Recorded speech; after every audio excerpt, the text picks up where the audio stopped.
భారత ఉపరాష్ట్రపతిని అవమానించిన కాంగ్రెస్ పార్టీ నాయకులు రాహుల్ గాంధీ తమ పద్ధతిని మార్చుకోవాలని జగిత్యాల జిల్లా మెట్పల్లి పట్టణంలో బీజేపీ ఆధ్వర్యంలో నోటికి నల్ల గుడ్డలు కట్టుకుని మౌనంగా నిరసన దీక్ష తెలిపారు. ఈ సందర్భంగా పలువురు బీజేపీ నాయకులు బొడ్ల రమేష్, దొనికెల నవీన్, ఇల్లందుల శ్రీనివాస్ మాట్లాడుతూ కాంగ్రెస్ ఎంపీలను పార్లమెంట్ నుండి సస్పెండ్ చేసిన సమయంలో మ్యాక్ పోలింగ్ నిర్వహించిన జాతీయ నాయకుడిగా చెప్పుకునే రాహుల్ గాంధీ రాజ్యసభ అధ్యక్షులు ఉపరాష్ట్రపతి అయినటువంటి వ్యక్తిని అవమానించే విధంగా వ్యవహరించడం సిగ్గుచేటని అన్నారు. ఉపరాష్ట్రపతిని అవమానించడం తగదని రాహుల్ గాంధీ తక్షణమే క్షమాపణ చెప్పాలని డిమాండ్ చేశారు.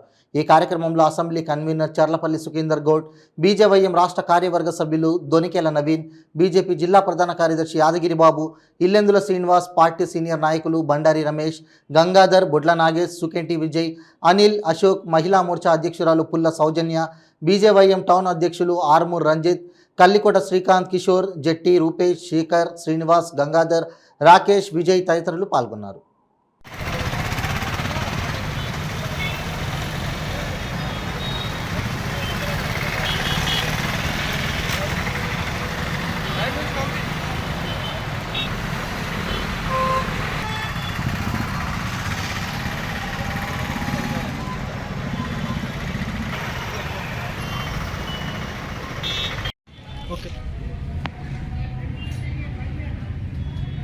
మొన్న పార్లమెంట్లో జరిగినటువంటి ఏదైతే ఖండన ఉందో, ఉపరాష్ట్రపతిని యొక్క కాంగ్రెస్ యువ నాయకుడు రాహుల్ గాంధీ కించపరచడం ఏదైతే ఉందో ఇది రాజ్యాంగ విరుద్ధం.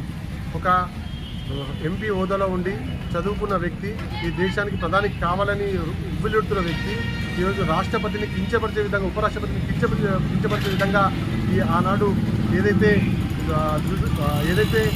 వారు చేసినటువంటి ఆందోళన అయితే ఉందో అది దేశ రాజ్యాంగానికి వ్యతిరేకము. దీన్ని భారతీయ జనతా పార్టీ తీవ్రంగా వ్యతిరేకిస్తూ ఉన్నది. ఇవాళ రాహుల్ గాంధీని అడుగుతా ఉన్నా, మీ యొక్క ఈ దేశంలో రాజ్యాంగాన్ని ఉల్లంఘించి ఈ రకంగా నువ్వు ఉపరాష్ట్రపతిని కించపరిచే విధానం ఏదైతే ఉందో ఈ దేశ ప్రజలు నిన్ను క్షమించరు, రాబోయే రోజుల్లో తగిన గుణపాఠం చెప్తారని చెప్పి రాహుల్ గాంధీకి హెచ్చరిస్తూ ఉన్నారు.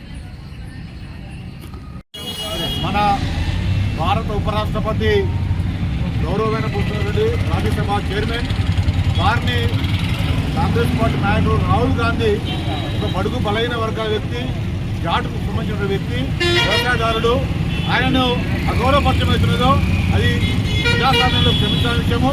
తక్షణమే రాహుల్ గాంధీ ఆయన క్షమాపణ కోరాలి, దాని కనుక రాజ్యాంగ శిక్ష ఇవ్వాలని కోరుతున్నాను.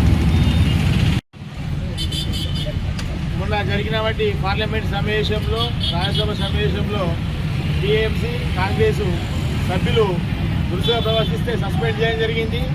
వీళ్ళు మొన్న జరిగిన పార్లమెంట్ బయట మాక్ పోలింగ్ నిర్వహిస్తూ మన భారత ఉపరాష్ట్రపతిని ఘోరంగా అవమానించడం జరిగింది. ఇది రాహుల్ గాంధీకి సరైన పద్ధతి కాదు, పద్ధతి మార్చుకో, రాష్ట్రపతికి ఎట్లా క్షమాపణలు చెప్పాలని మేము డిమాండ్ చేస్తున్నాం.